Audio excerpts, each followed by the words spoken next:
Get 5 coffins ready. Hey everyone, Shenmoku here. Today I'll be taking a look at every primary weapon in the recently released Modern Warfare 2.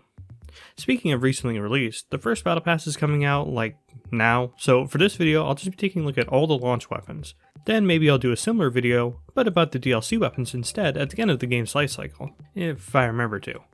No secondaries either, unfortunately, since I really don't think people want to hear me drone on about all the launchers and the pistols, which are all pretty much exactly the same in terms of effectiveness anyways. So I'll be taking a look at each weapon by class, since that's the easiest way to compare and contrast them, but I'll leave the full list with all of my placements in the description if you want to see the nitty gritty of where each gun lies in my opinion. Speaking of my opinion, we're bound to have some differences, but I'm just going into this with the information and gameplay I've experienced, and if any placements are controversial, I'll try my best to explain them. In the same vein, I'm of course not great with every single weapon, and I'm just straight up not going to like how some of the guns feel. But if they're generally still considered good by others, they'll be getting a bump on the list just for fairness' sake. And of course I'll make it clear when I'm doing this. As for what I'm looking at with each gun, literally everything. TTK, potential builds, controllability, speed, and comparing those aspects to comparable guns in other classes, but most importantly the other guns in the same class. I'll be ranking them in ascending order, so starting off, we have what I think is the weakest class, shotguns. I find that one main thing holds shotguns back in this game. The pellet spread seems very inconsistent and too sensitive to movement. A lot of the time, I feel far more rewarded for hard scoping or just sitting there still while shooting rather than spazzing out with quick flicks or good reactions. As for my bottom pick, it's the Bryson 800. It's a fine gun, I guess. If you get a hit marker, you need a follow-up shot to get the kill, and naturally, as the Bryson 800 is pump action, if that first shot doesn't kill, you're usually toast. I mean, don't get me wrong, I had fun with the gun, and as I got more attachments, it really started becoming a more consistent one-shot machine. But you have to ask, if this shotgun isn't going to do any better than the other shotguns, why does it have to have the drawback of a pump action and tube reload? There's a similar issue with the Lockwood 300. Its range, one-shot potential, and rate of fire are all much better than that of the Bryson 800, but of course it's at the cost of that 2 shots and you're done caveat that's always been on the Olympia-style shotguns. There's not much to say about it, other than that it's the best shotgun in a one-on-one situation since it'll give you the least amount of hit markers, the best adaptability in builds, and the most "holy shit that killed him" moments out of all the shotguns. But in my view, it's kinda all for naught when you consider the Expedite 12, the semi-auto shotgun, which naturally isn't as potent per shot as the Bryson 800 and Lockwood 300, but to me trumps both since it still has decent one-shot kill range and its attachments easily allow you to get a decent rate of fire, making the TTK extremely fast even if you don't get that one-shot kill. It's certainly not the most controllable weapon as a result, but on the whole, I feel like the ammo capacity on top of the semi-auto fire helps it be more useful in more scenarios that the prior shotguns could ever hope to be, even if those shotguns are better in that sort of middle ground between point blank and mid range. At the top of the food chain for shotguns, I have the Bryson 890. It's not quite the room clear that the Expedite 12 is, but it has comparable range to the Lockwood, the maneuverability of the Bryson 800, with the benefit on top of a quick and easy reload. To me, it's just the best all-rounder, but really you can scramble the order of the shotguns up like a jigsaw puzzle, and honestly I'd still agree with you. Each shotgun is at its best in its own niche, but I just feel like the 890 covers more options than the rest of them do. On to snipers, which sorta got the short end of the stick when compared to Marksman Rifles. Starting with the Signal 50. The Signal 50 is probably the most adaptable sniper in terms of builds, being easily turned into a quickscope machine or the ultimate sentry sniper with great recoil control and an exceptional rate of fire, which is especially helpful if you're like me and miss most of your shots. The only reason it's down here is that despite being a 50 caliber weapon, I've gotten just as many hit markers on the Signal as I have on any other sniper, in fact probably more than the MCPR 300. Still though, it's fun, it's super cool, and it only gets better as you level it. Right out of the gate though, the LAB 330 was a big surprise. Lightning quick with great one-hit kill range, the LAB is definitely one of the most fun guns in the game. The LAB is certainly more focused on being mean and lean rather than a Giga rifle that always one-shots what you aim at. So while the LAB might be your favorite since it's the fastest, I don't think it's the strongest on the whole. One of the biggest contenders for that title is definitely the MCPR 300. Slow to start, but an absolute nightmare for your enemies once it gets rolling with attachments. Out of the 20 levels I've had with this weapon, I've gotten a hit marker maybe once or twice. I mean, when this thing lands a shot, it just evaporates whatever it hits. Again, I think its biggest weakness is how slow it is to start, and once you get up to speed, it kinda handles like a pool noodle. But if you give it a bit of effort, you can decimate anyone at any range. A similar idea applies to my number 1 sniper, the SPX-80. Like my top shotgun, the Bryson 890, the SPX is here because it just distills all the good things about the other weapons in its class into one gun. It has a slick handling of the LAB, with comparable one-shot ranges to the MCPR-300 and Signal 50. It's easily the most fun I've had with a sniper, and is probably my favorite gun in the game in terms of pure feel, and while it took forever to get, it was well worth it. Next up is LMGs, starting with the biggest, baddest gun in the game, the RAAL. The RAAL has very respectable damage and controllability, but of course suffers from the classic LMG problems of handling like a walrus and taking the entire game's lifecycle to reload. And to me, the RAAL just does not earn its absurd handling characteristics, being the slowest LMG by a country mile and not really having a better TTK or better controllability than other LMGs. A bit like the Sakin MK38. Again, certainly not a bad gun by any means, it'll shred just about anything you put in front of it. But again, it suffers from being needlessly slow relative to the other LMGs, and as a result, as your build comes together, you lose a great deal of the gun's controllability when you try to speed it up a bit. You feel this a lot less when you get to the 5.56 Icarus, which has far better handling than the previous two LMGs while maintaining a really good TTK. I mean, this thing just cooks right through everything, just like the previous LMGs, but it does so with more adaptability in its attachments and a better base speed. Good for the opposite reasons as my next gun, the RAPP-H, or the RAF, I guess. This is a huge and heavy gun, and yet it's faster than the RAAL and Sakin, and in my experience, outguns both. I mean, this thing is just absurd when you start laying down the fire. Outside of one-shot weapons, I really can't think of anything that outguns it. Not the most flexible gun build-wise, but I think if you're looking for a more Sentry-style LMG, this is the LMG for that playstyle.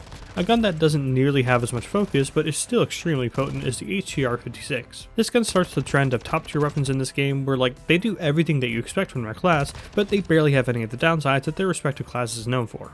In this case, the HCR56 has noticeably better mobility than the other LMGs, while maintaining excellent accuracy in TTK, and of course, a magazine system instead of a belt feed system. Now, the reload time on these mag-fed LMGs actually isn't that much faster than the belt feed weapons, but they are still faster. What this does offer you though is a wider variety of ammo capacities. These mag-fed models start around the mid ammo capacity but can go up to 100 rounds, then can go even lower to 30 to 50 rounds, basically allowing you to make a bigger, more accurate AR, and the cost of speed of course. This is exemplified in what in my opinion is the best LMG, the RPK. I think it's the best for just about all the reasons I've been liking LMGs thus far. Controllable, great TTK, very adaptable to fit your playstyle, and I think other than going full Sentry mode with an LMG, this weapon fills out all other roles that LMGs are good for better than the rest. So now on to battle rifles, the most confused class in the game to me, although every gun here is still really solid. Here I think the FTAC comes in last, and it's literally only because of the mag size. You can go up to a 15 round mag with an attachment slot, but you're giving up an attachment slot when every other gun in its class has more rounds as standard and have comparable TTKs, so what gives? Still though, the gun cooks hard in a one-on-one situation, and of course has the benefit of better range than most ARs. It's just outside of those one-on-one gunfights, that mag size is just pure pain. Next up is the TAQ-V, easily the least necessary gun in the game. It's just a TAQ-56 with a bit more damage and range, with less mobility to counteract this. It's definitely a good gun, it's just why is this even here? Still though, it is a solid all-rounder weapon. Unlike the Lachmann 762, which stands out thanks to its insane damage numbers. The gun is very slow to start, so those of you who only have scratched the surface on the gun's levels are probably a little confused. But once you really start to balance the gun out with a splash more mobility and a bit more recoil control, it transforms into the ultimate Sentinel style weapon. It's not quite as versatile as some of the better ARs, but this gun will seriously surprise you with its damage. Speaking of surprises, the SO14. This gun was a pain to get, but it was worth it. I'm not too big on the automatic fire mode as that makes the gun way too erratic, but other than that it's incredibly easy to use, it's super accurate, and has an incredible TTK even out of the automatic fire mode. I think the number one thing that puts this above the other battle rifles is the adaptability. It most certainly can't be made into an SMG or anything, but it can definitely match Marksman Rifles in terms of mobility and TTK, and in mid-range gunfights, anything outside of the top 6 or so best weapons will lose every time to this gun. Speaking of Marksman Rifles, let's just get these three out of the way now.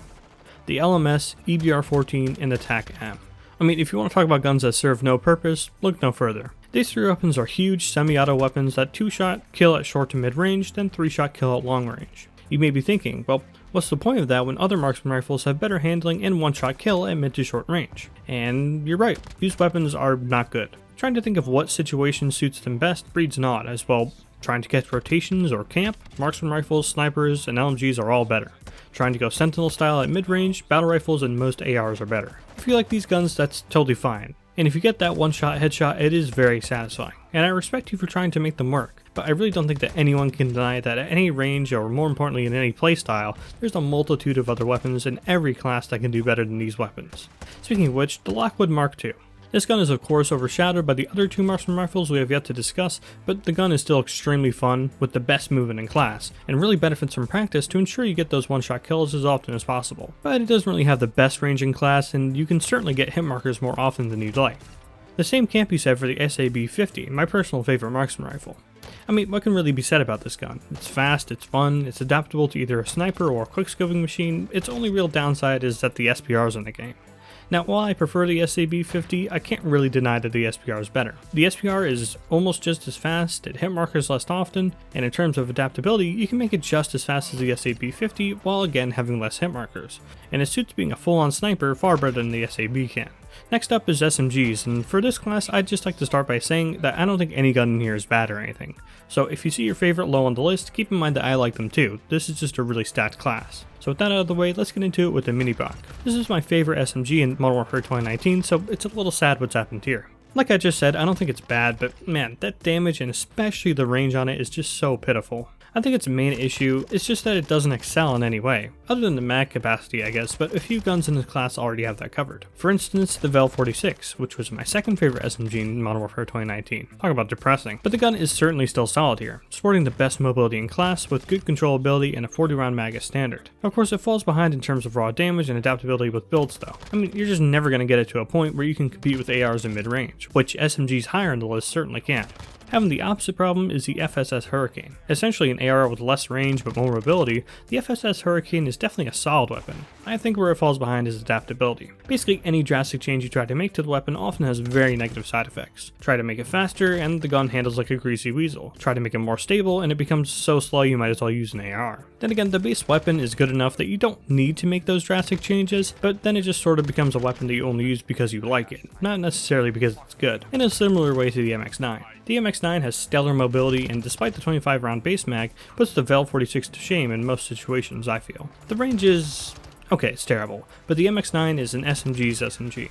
It's great for flying around corners and holding tight angles alike, but like a few of the other SMGs on the lower half of the list, you really can't adapt it to be good at other things.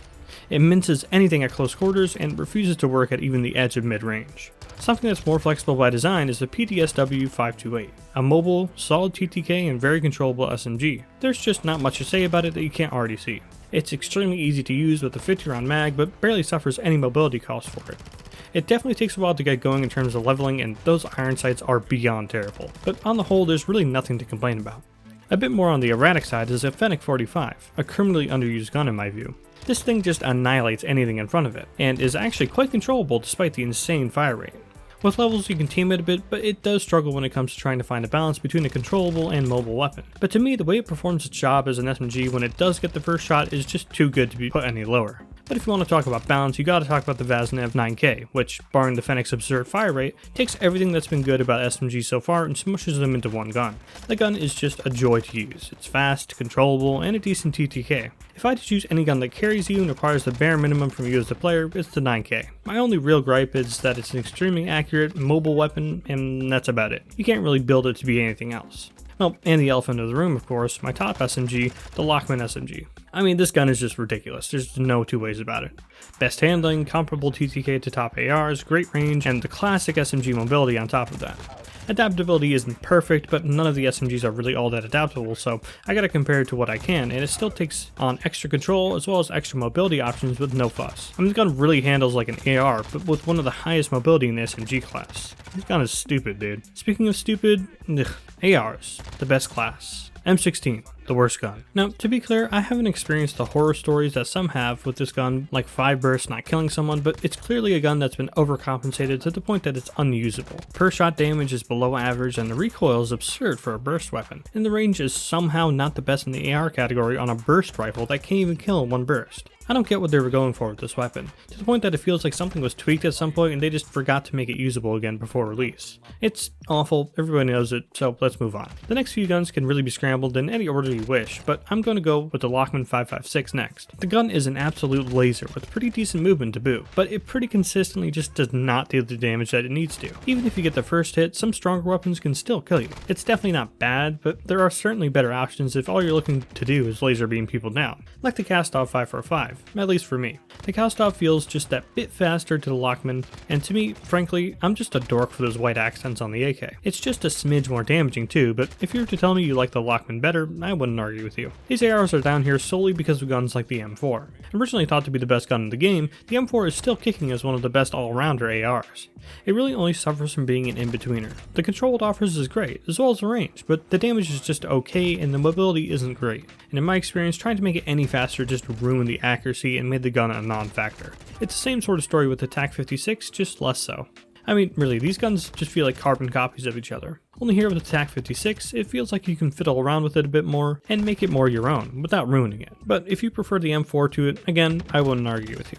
Now for something completely different, the Kastov 762. This gun is noticeably slower and harder to control than the previous ARs, but it gets all the way up here just for that sheer damage. In terms of adaptability, yeah, it's the same sort of story. It's very difficult to make the gun significantly quicker while maintaining any semblance of control, hence the canted laser sight you see here. The gun is an absolute menace, and while the opposite of an all-rounder, it still does its own job so well that it lands in the top 3 ARs for me.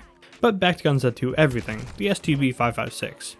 Good lord, this gun is stupid. Good mobility, dumb TTK, insane base control, and great adaptability. Easily being turned into a laser sentry gun or an almost laser SMG style weapon. The weapon left me in awe the first time I used it and still consistently surprises me with how unfair, I mean solid it is all around. And it only loses out to my number 1 spot just a smidge to the Kastov 74U. You can essentially just copy and paste what I said about the STB 556 and it'd fit here like a glove. It's just yet another top tier weapon that refuses to have any meaningful downsides. Only here, the mobility is notched up to 11 for an AR while maintaining excellent control and TTK on top of that. The range isn't all that great, but you can easily splash some damage range onto the gun and you'll find that to be a non-issue. And it'll take any new stats like a champ, just like the Lachmann Sub before it. So guys, that about wraps up my ranking for every primary weapon in Modern Warfare 2. Honestly, the more I played in preparation for this video, and as I wrote it, the more I came to realize that the game is actually pretty balanced when it comes to each class. Even shotguns that I put it to shame prior to making this video have started making more and more sense to me. There are some very clear outliers in the top tiers in the Marksman, SMG, and AR categories that could definitely use some nerfs, but after spending time with each class, there was always at least 3 weapons in each class that I could take into any match and have a fun but also competitive time with. Of course, if you disagree with me on any of these points, please feel free to let me know where you put each weapon. Speaking of which, don't forget that the big list ranking every single gun in the game is in the description of this video. That's all I have for you for now. Thanks for watching.